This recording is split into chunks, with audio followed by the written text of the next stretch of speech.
പ്രതിസന്ധികൾക്ക് നടുവിൽ ഒരിക്കലും നടക്കത്തില്ല എന്ന് പറഞ്ഞ് നമ്മൾ എഴുതി തള്ളുന്ന ചില വിഷയങ്ങളുണ്ടല്ലോ. പ്രാർത്ഥിക്കുമ്പോൾ പരിശുദ്ധാത്മാവിൻ്റെ ശക്തിക്ക് ആ എഴുതി തള്ളിയ വിഷയങ്ങളെ, അല്ലെങ്കിൽ നമ്മളിനി ഒരിക്കലും നടക്കത്തില്ല എന്ന് പറഞ്ഞ് മാറ്റിവെച്ചിരിക്കുന്ന കാര്യങ്ങളെ നമുക്ക് വേണ്ടി നടത്തി തരുവാൻ ദൈവത്തിന് സാധിക്കും. പക്ഷെ നമ്മൾ ചെയ്യേണ്ട ഒരു കാര്യം, ആ ഭാരം ദൈവത്തെ ഏൽപ്പിച്ച് പൂർണ്ണ മഹത്വം ദൈവത്തിന് വിട്ടുകൊടുക്കണം. നമ്മൾ പഴയ നിയമത്തിലും പുതിയ നിയമത്തിലും ദൈവത്തിൻ്റെ ജനം പ്രതിസന്ധികളെ നേരിടുമ്പോൾ ഒരൊറ്റക്കെട്ടായി പ്രാർത്ഥനയോടെ അതിനെ നേരിട്ടു. പലപ്പോഴും എങ്ങനെ നേരിടണം അവർക്കറിയാൻ മേല. മനുഷ്യബുദ്ധിക്ക് അസാധ്യമായ, അല്ലെങ്കിൽ അതിര് നമ്മുടെയൊക്കെ ചിന്തകൾക്കും ധാരണകൾക്കും അപ്പുറമായിട്ടുള്ള ലിമിറ്റേഷനുകളും പ്രശ്നങ്ങളും നിൽക്കുക. അവിടെ പ്രാർത്ഥനയോടെ ആത്മാവിൻ്റെ ശക്തിയിൽ നയിക്കപ്പെട്ട ദൈവജനം, അവർക്ക് വേണ്ടി അവരുടെ മുൻപിൽ കർത്താവായ ഈശോ ആത്മാവിൻ്റെ ശക്തിയിലൂടെ അത്ഭുത വഴി തുറക്കുന്നത് നമ്മൾ കാണുന്നുണ്ട്.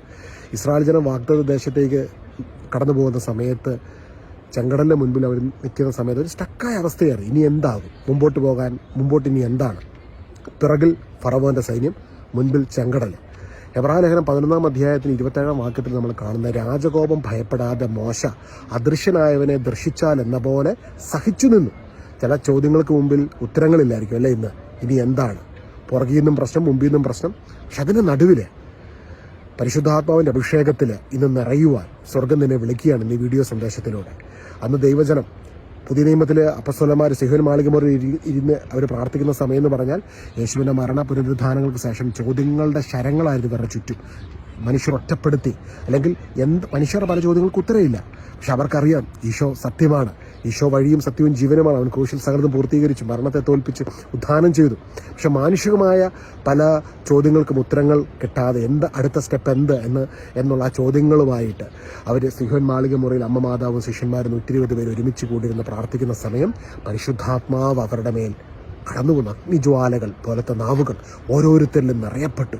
അവർ ആത്മാവിൽ നിറഞ്ഞ് പരിശുദ്ധാത്മാവിൻ്റെ ശക്തിയിൽ നയിക്കപ്പെടുന്ന ഒരു സമൂഹമായി തീർന്നു. ഇന്ന് നമുക്കും പ്രാർത്ഥിക്കാം.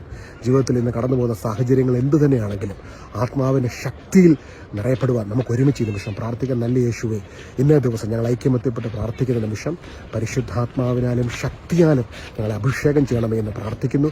ഞങ്ങളുടെ ജീവിതത്തിൻ്റെ എല്ലാ മേഖലകളിലേക്കും ഇമ്പോസിബിളായ സിറ്റുവേഷനെ പോസിബിളാക്കുവാൻ പരിശുദ്ധാത്മാവിൻ്റെ അഭിഷേകത്തിന് സാധ്യമാണല്ലോ.